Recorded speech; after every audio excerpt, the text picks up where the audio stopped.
Hi, my name is Audrey Rob, and the name of my lesson is Art of the Past. So, the summary of my lesson, the lesson would be including teaching ancient techniques of making art. So that would include, cave paintings or imprintations in clay and such and stuff like that.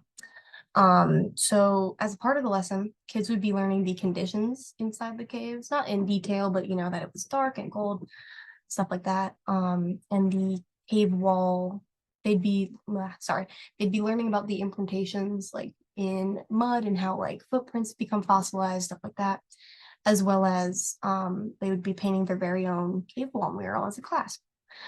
Um, there will be a slideshow that I will be teaching in a minute that includes cave art from the Paleolithic period, as well as just general art from that period. And we'll also teach about a current ceramic artist who has used these same techniques. The basis of the lesson will be on three activities. It will be a nature walk, a class cave wall mural, and a nature clay imprint that also includes handprint. So the big idea is throughout time and across cultures, art is made even with limited resources. And my key ideas, artists use a variety of materials in their art. Artists have used depictions of themselves and animals to describe their world for thousands of years. Artists use natural materials to create imprints. So day one would be pretty simple. As an introduction, you just ask kids what they would know about cave people in general. They're probably going to jump around and be sort of, wild for a second. But after that, I would teach from the slideshow, just from slides 1 through 11. It's very interactive the way I've done my slideshow. I'll show it in a minute, where it would have a lot of questions that would be said. And then afterwards, I'd have them do a fun worksheet where they can match the images to actual animals from now. And they'd also be drawing their own cave art. So day two, there would be an introduction where you just review from the day before and ask some questions that were on slide 13. And then I would teach through 13 through 17 on the slideshow, which I will again show in a minute.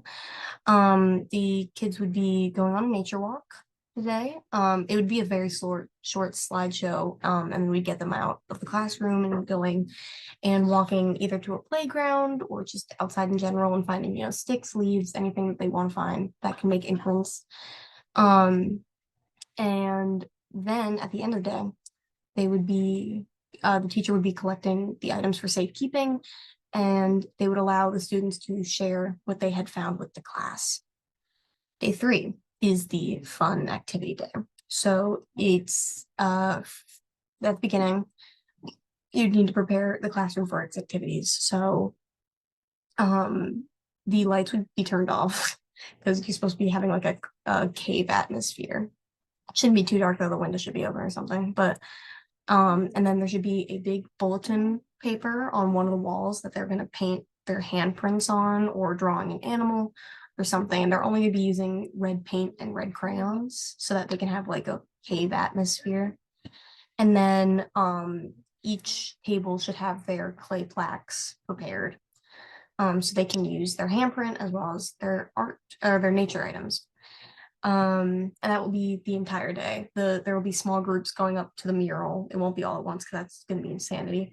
And doing each activity, and then the rest of the time will be spent on the imprint slabs, and then clean up at the end. So I have three historical artists. Unfortunately, since they are practically Neanderthals, they don't have names. But I have three locations instead. So there's the Cave of Maltravieso, which is very famous for the handprints on the walls, which is inspiring the cave mural project. There's Blombo's Cave, which has an ancient ochre processing kit, which I will be talking about in the presentation about how they made paint. And the Tibetan Plateau has fossilized hand and footprints, which ties into the clay tablet project. And then I have one contemporary artist, which is Hessa Al-Jamani, I believe. Apologies if I misread that. But she is an artist who does pottery with plant imprints involved. So she did a set where she did cups that had like medicinal products on them, so you're drinking your medicine, stuff like that. And she is the inspiration for the clay tablet project. So yeah. Friends, it's Miss Rob here, and we are going to be learning about cave paintings today so that we can prepare for our cave painting mural at the end of this lesson. So, what do you think it would be like to live in a cave? Um, I know that I've personally been in a lot of caves just from like doing cave exploring. I don't know if anybody else has, but I know for a fact that it's really dark, it's really cold, super quiet, and damp. That means wet. And it's not a fun place to be for super long. You have to wear a coat, and it's not fun. But imagine making art in a cave. I think that would be really hard. However, people did do it thousands and thousands of years ago. People could only make art in their homes, which were their caves. So here's some real life examples that we're going to be learning about today. So we have the cave of Maltravieso. They're 64,000 years old, and they are a bunch of handprints on the walls. Who can spot the hands? I can see a couple already right there. So that's fun. Here's a couple more examples. We have the Blombos Cave, which is a 100,000-year-old paint making kit. That's really old. And it makes something called ochre, which is a mineral that they grind up to make red paint, which we're going to be using in a couple of days. In the Tibetan Plateau, which is very far away, there's even more hands, which you're going to be using. And imprintations. Does anybody know what the word imprintation means? It means to have a divot in something. So if there was a rock and it had a big like hole in it, that's an imprintation. So that's what we're going to be using. That's one of our vocab.